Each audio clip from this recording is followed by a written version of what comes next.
pun diperlihatkan seorang pria gagah yang bernama Bradley Thomas yang berprofesi sebagai montir mobil. Ketika ia ke tempat kerjanya sambil membawa mobil yang didereknya untuk diperbaiki, terlihat bos dari bengkel tersebut sudah menunggunya dan bosnya itu mengatakan bahwa ia ingin bicara dengan Bradley di ruangannya. Di sini Bradley menolak hal tersebut dan menanyakan apakah ada sesuatu. "Apakah saya diberhentikan?" ucap Bradley. Bos itu pun langsung menjawab, "Iya." Karena bengkelnya mengalami krisis ekonomi yang mengharuskan ia melakukan PHK. Bradley pun langsung mengemas barang-barangnya lalu ia pergi dari sana dengan membawa mobil. Setibanya ia di depan rumahnya dan ia berhenti duduk dan melihat istrinya di dalam mobil yang sedang menelepon seseorang entah siapa. Di sini Bradley curiga dan langsung menghampirinya. Ia juga langsung memberitahukan kalau dirinya sudah dipecat. Saat ia mengobrol dengan istrinya, Bradley melihat tanda merah di leher istrinya. Yang tidak lain itu adalah gigitan ikan cupang bekas orang lain. Sontak Bradley yang cemburu, ia langsung mengecek ponsel istrinya. Kecurigaan Bradley pun benar. Ternyata istrinya baru saja selesai menelepon dengan seorang pria. Bradley pun dengan nada tinggi menyuruh istrinya masuk ke dalam. Dan kemudian ia melampiaskan kekesalannya ke mobil dengan merusaknya memakai kedua tangan. Kemudian Bradley masuk ke dalam rumah. Ia mengajak istrinya untuk berbicara empat mata. Di sini Bradley menanyakan sudah berapa lama istrinya selingkuh. Istrinya pun menjawab ia sudah selingkuh dengan pria lain selama 3 bulan. Lalu mereka saling mengutarakan perasaannya satu sama lain. Faktanya istri Bradley waktu dulu mengalami keguguran yang membuatnya merasa sedih. Ditambah Bradley yang semakin sibuk dengan pekerjaannya sendiri. Di sini Bradley meyakinkan istrinya untuk memulai lagi membuka lembaran baru. Istrinya pun menyetujuinya karena kerendahan hati Bradley. Bradley juga menegaskan bahwa ia akan bekerja untuk seseorang bernama Gil, yaitu menjadi kurir narkoboy. Mendengar hal itu, istrinya pun menolak. Bradley pun berusaha meyakinkannya dengan mengatakan situasi ekonomi yang seperti ini tidak akan membuat suatu keluarga bahagia. 8 bulan kemudian, di sebuah apartemen, Bradley yang sedang bertugas menjadi seorang kurir yang mengantarkan paket narkoboy ke semua pengedar. Setelah menjalankan tugasnya, ia pun kembali pulang ke rumahnya dengan situasi yang berbeda. Kini terlihat kehidupan Bradley membaik. Terlihat juga ia mempunyai rumah besar dan mobil mewah. Terlihat si istrinya juga sedang mengandung. Ia juga semakin harmonis dengan istrinya. Di saat mau indahoy, Bradley menerima sebuah panggilan masuk dari Gil yang menyuruhnya untuk segera pergi ke rumahnya. Mereka pun di sana berbincang tentang bisnis mereka. Dan Gil memberitahu kepada Bradley bahwa dia mempunyai teman baru yang bernama Eleazar. Di mana Eleazar ini mempunyai koneksi besar di Meksiko. Tak lama Eleazar pun datang bersama 2 anak buahnya, yaitu Roman dan Pedro. Di sini Eleazar memberitahu bahwa anak buahnya nanti yang akan mendampingi Bradley saat bertugas. Di sini Bradley pun menolak karena ia melihat Roman yang tampaknya seperti pecandu berat. Ia khawatir kalau Roman akan berbuat seenaknya dan ceroboh. Eleazar pun membela anak buahnya itu, di mana ia mengatakan kalau anak buahnya ini sudah dilatih olehnya. Lalu Gil pun di sini meyakinkan Bradley untuk melakukan tugas bisnisnya yang sangat penting ini. Sembari nantinya akan diberi liburan selama 3 bulan saat bayinya lahir. Bradley pun akhirnya menyetujuinya. Dan Bradley menegaskan kepada Eleazar bahwa ia akan memegang kendali atas misi ini. Anak buah Eleazar harus mematuhinya. Bradley pun mengetes anak buah Eleazar yang bernama Roman itu. Jika aku bilang paketnya dibuang, apa yang kamu lakukan? Hingga kesepakatan pun disetujui. Mereka bertiga pun berangkat ke sebuah dermaga untuk memulai transaksi penjemputan paket. Sebelum naik ke kapal, di sini Roman membuat onar dengan melanggar yang sudah ia sepakati. Di sini Pedro pun memohon kepada Roman untuk mengikuti apa yang sudah disepakati sebelumnya. Kemudian mereka pun berangkat. Mereka pun berhenti di tengah danau, lalu Pedro menyelam dan melakukan tugasnya, yaitu melepas paket yang ada di dalam danau. Hingga ia pun berhasil melepas paketnya. Mereka pun kembali ke dermaga. Ketika mereka berjalan di dermaga, Bradley menyuruh untuk membuang paketnya karena ia curiga bahwa di depan ada polisi yang sudah menunggu. Di sini kedua anak buah Eleazar menghiraukan peringatan dari Bradley dan langsung memukul Bradley. Hingga benar saja, kedua anak buah Eleazar dikepung oleh pihak kepolisian dan terjadi baku tembak di sana.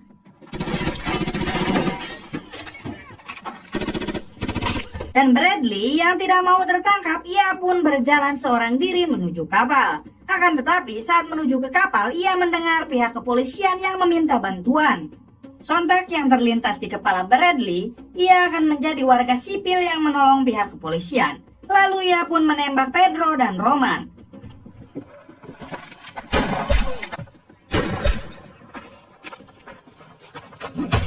Akan tetapi apa daya, ia juga harus ditangkap oleh pihak kepolisian. Kemudian Bradley pun diinterogasi oleh detektif Lawrence, yang dimana ia tahu bahwa Bradley adalah orang yang cerdik. Ia ingin mengelabui pihak kepolisian, tapi naasnya pihak kepolisian tidak bodoh.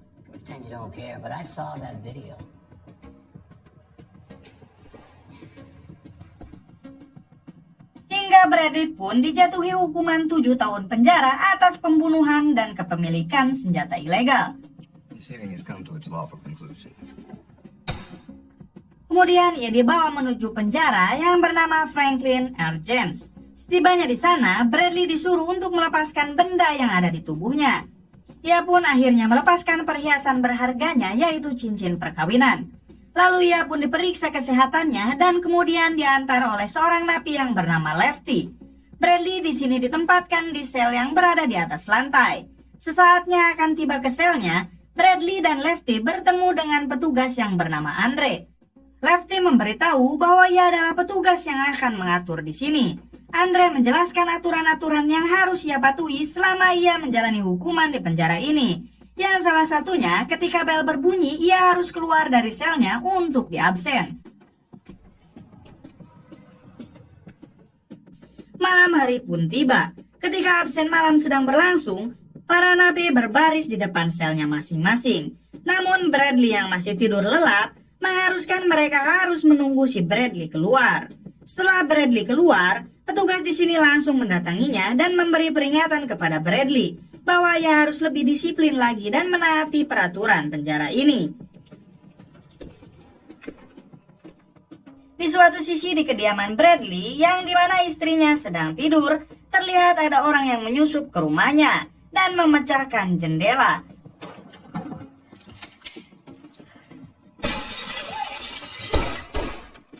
Lalu menembaki si istri dengan bius hingga si istri pun pingsan.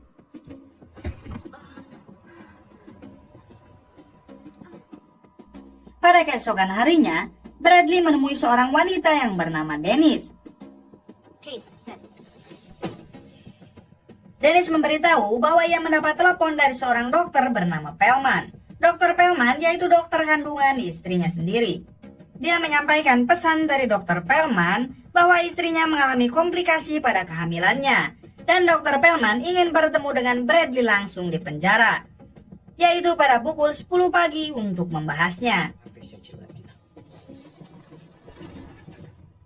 Akhirnya mereka pun bertemu. Dan ternyata dokter Pelman adalah anteknya Eleazar yang berpura-pura menjadi dokter kandungan.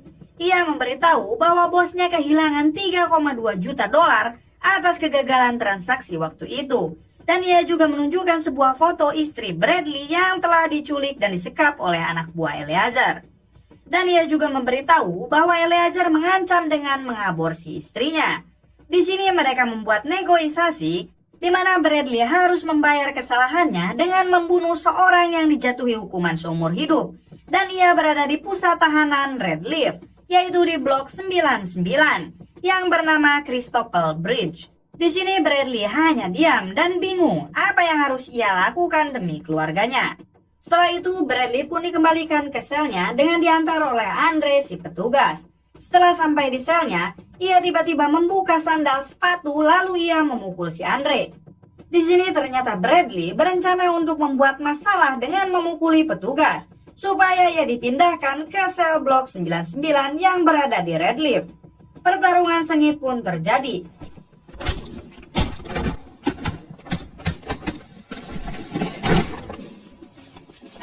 Hingga akhirnya ia menumbangkan si Andre dengan mematahkan tangannya. Kemudian para petugas lainnya berdatangan dan memborgol si Bradley. Bradley pun dibawa ke bawah untuk ditahan. Saat di perjalanan, karena ia belum merasa cukup untuk dipindahkan ke Red Lift, akhirnya ia membuat masalah lagi dengan para petugas dengan memukulinya. Si Bradley yang terlalu memberontak akhirnya disetrum oleh petugas dan rencana ia pun berhasil. Ia akhirnya dipindahkan ke Red Lift. Tibalah ia di penjara Red Lift dan ia disambut oleh ketua penjaga di sana. Ia bernama Warden. Warden bersama 4 anak buahnya menegaskan bahwa penjara Red Lift adalah penjara tingkat kebebasan kecil, yang artinya penjara ini sangat ketat sekali. Bradley pun dibawa untuk pemeriksaan. Setelah melakukan pemeriksaan, ia dibawa ke sel 59. Dan setibanya di sel 59, Bradley sangat kaget karena sel yang akan ia tempati sangatlah kotor dan banyak kotoran manusia bekas tahanan sebelumnya. Hingga ia tak kuat menahan bau busuk itu. Ia pun menutupi hidungnya dengan baju dalamnya.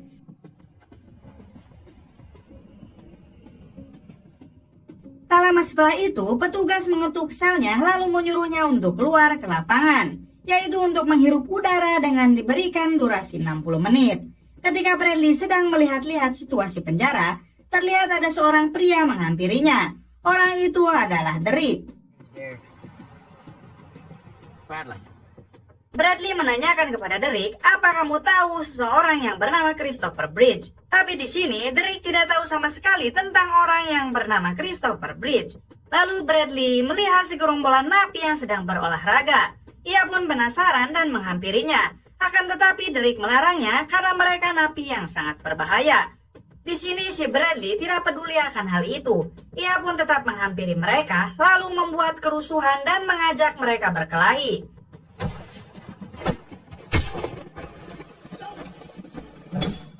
Mereka pun satu persatu tumbang dengan jurus andalan tinju maut. Petugas di sana langsung melarangnya dengan tembakan peringatan. Saat akan ditahan, Bradley lagi-lagi membuat keributan dengan menghajar para petugas.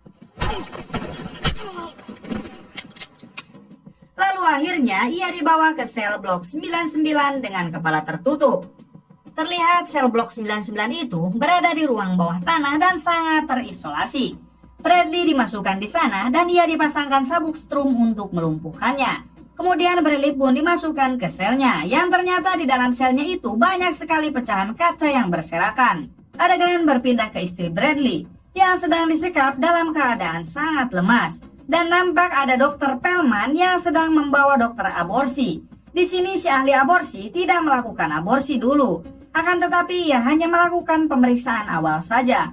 Kembali lagi ke Bradley yang terkapar di selnya dengan beberapa luka yang ia dapatkan. Lalu ia berteriak dengan menyebut nama Christopher Bridge. Christopher Bridge! Napi yang bersebelahan dengan sel Bradley pun menyautnya dan berkata di blok 99 tidak pernah ada yang namanya Christopher Bridge. Tak lama ada petugas yang datang dan menyetrumnya. Lalu petugas memberitahu bahwa ada beberapa tahanan yang ingin bertemu dengannya. Ia pun ditunjukkan ke para napi tersebut. Setibanya di sana, ia pun terkejut karena bukan Christopher Bridge yang ia cari, melainkan itu adalah Eleazar. Yang faktanya, Christopher Bridge itu hanyalah sebuah tipu daya untuk menyeret si Bradley ke sel blok 99 agar dapat menyiksanya. Di sini Eleazar marah pada Bradley karena ia rugi 3,2 juta dolar. Dan karena Bradley juga ia harus dipenjara. Serta gara-gara Bradley juga, adiknya kini menjadi janda. Yang faktanya suami adiknya adalah Pedro yang telah ia tembak waktu itu. Lalu Bradley pun disiksa dengan disetrum dan dipukul terus-menerus. Sambil dilihatkan foto kiriman dari dokter Pelman yang memperlihatkan istrinya yang sudah tidak berdaya. Setelah ia dihajar habis-habisan, ia pun dibawa ke selnya dengan diseret. Di dalam selnya ia berbincang dengan napi di sebelahnya lagi. Dan terlihat Bradley yang sedang membuka sepatunya dengan mengambil dalamnya, yaitu untuk mengakali sabuk listrik itu agar tidak bisa menyetrum badannya lagi. Setelah berbincang, ia pun dibawa oleh petugas ke lorong. Lalu ketika di luar sel, pintu selnya terbuka. Petugas di sini meminta menutupnya. Akan tetapi Bradley menolak dengan alasan butuh udara segar. Petugas itu pun menyetrumnya dan seketika itu benar saja. Sabuknya tidak bisa menyetum Bradley lagi. Tapi ia pun di sini berpura-pura kesetrum. Lalu ia pun menghajar dan melumpuhkan petugas di sana dengan sangat santuy.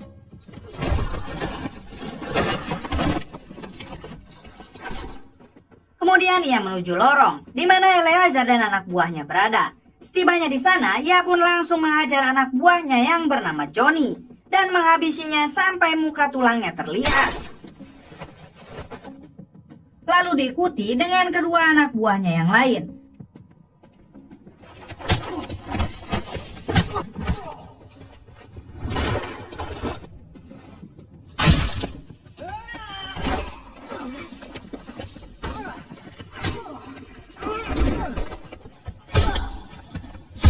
Anak buahnya ia habisi semua, lalu ia menghampiri Eleazar dan menyekiknya sambil menyuruh anak buahnya untuk membatalkan aborsi istrinya. Di sini Eleazar keras kepala, ia tidak mau menuruti Bradley. Dan Bradley pun di sini tidak punya cara lain selain menyiksanya terlebih dahulu. Tentu agar Eleazar mau menuruti perintahnya. Hingga pada akhirnya Eleazar pun menyerah ketika kaki kanannya ia patahkan. Lalu Eleazar pun menyuruh anak buahnya membatalkan aborsi itu. Dan di sini juga Bradley meminta istrinya agar dibawa ke Gil, yaitu untuk memastikan ia benar-benar aman. Kemudian Bradley menyeret Eleazar ke selnya, yang di sana terlihat ada orang bertopeng yang ia borgol, yaitu sipir Jeremy yang Bradley sandra. Sesaat Bradley akan menutup selnya, tiba-tiba Warden dan anak buahnya pun datang. Kemudian ia menanyakan kedua anak buahnya kemana. Wilson? Bradley pun menjawab mereka semua disandra kecuali Wilson, ia sudah mati. Lalu Bradley pun mengancam jika gerbang dibuka, Bradley akan membunuh anak buahnya. Lalu Bradley meminta waktu untuk menunggu telepon dari Gil, yaitu untuk memastikan kalau istrinya sudah selamat. Kemudian Dr. Pellman dan orang Korea ahli aborsi itu mengantarkan istrinya ke Gil. Lalu Dr. Pellman dan ahli aborsi itu pergi. Kemudian mereka pun ditembaki oleh Gil dan Lauren.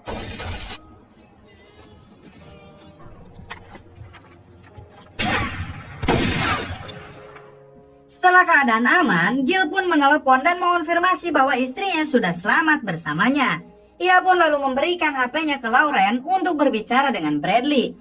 Di sini Bradley menyampaikan kata-kata terakhir untuk bayinya. Kau akan tumbuh sehat dan pintar. Terlihat Bradley yang merasa sangat sedih karena ia tidak bisa melihat anaknya untuk selamanya. Love you. I love you too.